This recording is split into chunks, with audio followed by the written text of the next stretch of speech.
मराठी चित्रपटसृष्टीत स्वतःचं अस्तित्व आणि स्वतःची वेगळी ओळख निर्माण करणारी रुचिरा आज आपल्या सोबत आहे आणि ती एक नवीन चित्रपट घेऊन आली आहे आपल्या सोबत. मामाच्या गावाला जाऊया. मामाच्या गोव्याला जाऊया.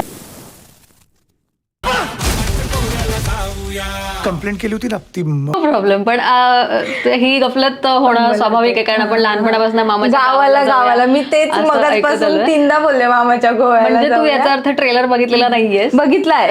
अच्छा, बट ठीक आहे. तू ट्रेलर मध्ये इतकी गुंग झालीस की टायटल तुझ्या लक्षात नाही आलेलं, बट दॅट्स ओके.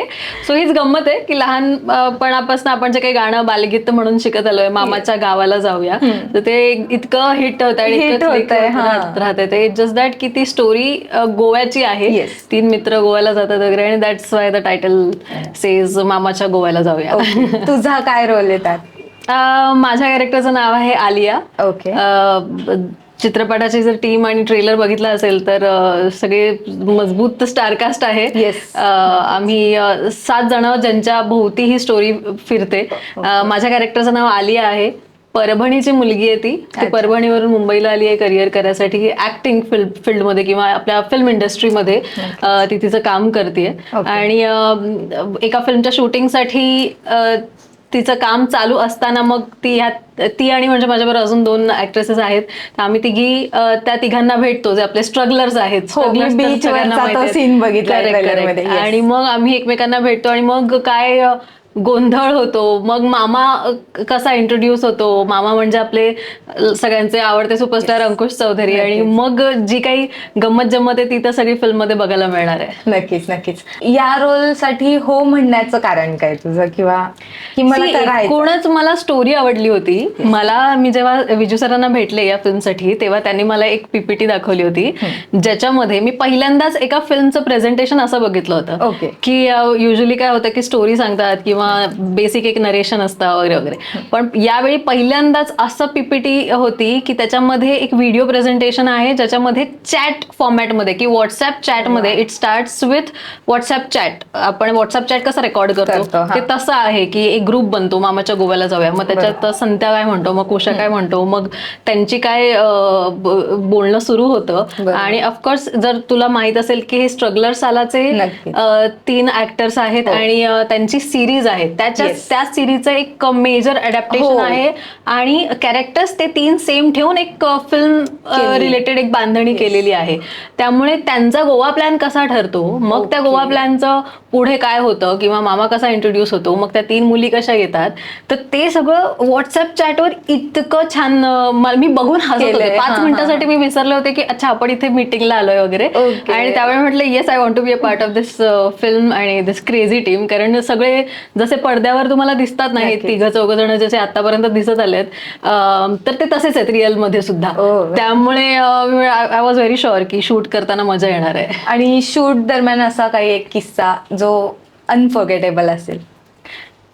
सगळेच, असं काही नाही की असा कुठला प्रॉपर असा एखादा किस्सा नाही सांगता येणार मला, पण मी एवढंच म्हणेन की आम्ही मार्च एप्रिल जेव्हा यावर्षीचा एक तर उन्हाळा एवढा पीक होता आपल्या इथे मुंबईमध्ये, गोव्याला तर आम्ही बीच साईड शूट करत होतो. त्यामुळे तिकडे खूप जास्त टेम्परेचर होतं. त्यामुळे मला दिसताना असं दिसेल की वा हे लोक किती मजा करतायत वगैरे वगैरे, पण तिथे आम्ही घामाने आमचं काय होत होतं किंवा गरमीने काय होतं आम्हालाच माहितीये. Again sitting in the vanity लगेचच तो काही छान फिजिबल ऑप्शन सुद्धा नव्हता एवढा, कारण शूट आउटडोअर असल्यामुळे असं एक्सटिरियर पोर्शन जेव्हा शूट करतो गोव्यासारख्या ठिकाणी, कारण टुरिस्ट स्पॉट आहे, तर तिथे फार क्विक शूट करून आटपायचं असतं गोष्टी. त्यामुळे आम्ही आमच्या पद्धतीने कोऑपरेट करण्याचा फार प्रयत्न केला. विजू सरांनी ते आम्हाला आधीच सांगितलं होतं की it's going to be like this, so be prepared for that. आणि मग तर त्या पद्धतीने सगळ्या फिल्मचं शूट आम्ही कॅरी फॉरवर्ड केलं. ओके. आणि ट्रेलर जेव्हा आला तेव्हा लोकांच्या काय प्रतिक्रिया होत्या, म्हणजे लोकांनी रिस्पॉन्स कसा दिला? खूप छान प्रतिसाद आहे. म्हणजे आमचा जो आता टीमचा व्हॉट्सअप ग्रुप आहे, तर आम्ही संध्याकाळी 6 वाजता ट्रेलर रिलीज झाला. तर सगळ्यांनी आपला फीडला वगैरे टाकेपर्यंत 7-8 वाजेपर्यंत मी सुद्धा माझ्या फीडला अपलोड केला वगैरे. आणि त्याच्यानंतर ग्रुपमध्ये मेसेज आला की विदिन फ्यू आवर्स 3-4 तासातच 1 मिलियन क्रॉस झाले. रात्री अरे 12 वाजता मेसेज आला बापरे. 2 मिलियन क्रॉस झाले. म्हणजे ही खूप मोठी आणि गोष्ट आहे. विदिन 24 आवर्स सकाळी नेक्स्ट डे पर्यंत बरोबर. 6 मिलियन्स व्ह्यूज क्रॉस झाले होते. वा. सो सगळे एव्हरीवन वॉज सो हॅपी की अरे वा की 6 मिलियन व्ह्यूज आणि 24 आवर्स मध्ये. के मध्ये किंवा 10K वगैरे हे कॉमन आहे, पण मिलियन्स मध्ये व्ह्यूज हा म्हणजे सी व्ह्यूज म्हणजे काय की लोकांनी एवढं आवडते बघितलं, लोक म्हणूनच. शेअर हो, yes. करतात. मी त्याच्या खालच्या कॉमेंट्स पण बरोबर. वाचले तर फार भन्नाट कॉमेंट्स आहेत. युट्यूबला जो ट्रेलर आउट झाला तुझ्या त्याच्या लक्षात राहिलेली अशी कोणती कॉमेंट आहे? नाही किंवा तुला जास्त असं आता related मी सांगते आपलं फिल्म जी काही तर शूट झाली आहे किंवा टीजर आउट झालाय तेव्हा त्याच्यामध्ये ना मामाच्या गोव्याला जाऊया. सो मामा म्हणजे अंकुश चौधरी. Okay. आणि त्यांचं जे कॅरेक्टर आहे तर ते फार असं साधं आणि हे दाखवलं होतं टीजर मध्ये हो. आतापर्यंत. सो आता काय होतंय की आम्ही जे सगळे कॅरेक्टर्स आहोत, संत्या बाबा कुशा हे सगळ्यांना माहिती आहेत बरोबर. कारण because of the series strugglers आला. हो. त्यानंतर मामा, त्यानंतर आम्ही तिघी. सो हे 1 by 1 गोष्टी आउट होत आहेत की आता Okay. टीजर मध्ये मामाचं कॅरेक्टर फार साधं आणि भोळं वगैरे दाखवत होतं की ते लोक यांना बकरा बनवतात की काय. बरोबर. ट्रेलर मध्ये सगळं कट टू अपोजिट आहे की ते उघड झालं की नाही मामा आता यांना कसं बकरा बनवणार आहे की काय बरोबर. असं वाटायला लागतं. आणि तो एक स्ट्रॉंग डॉन असतो वगैरे. हो.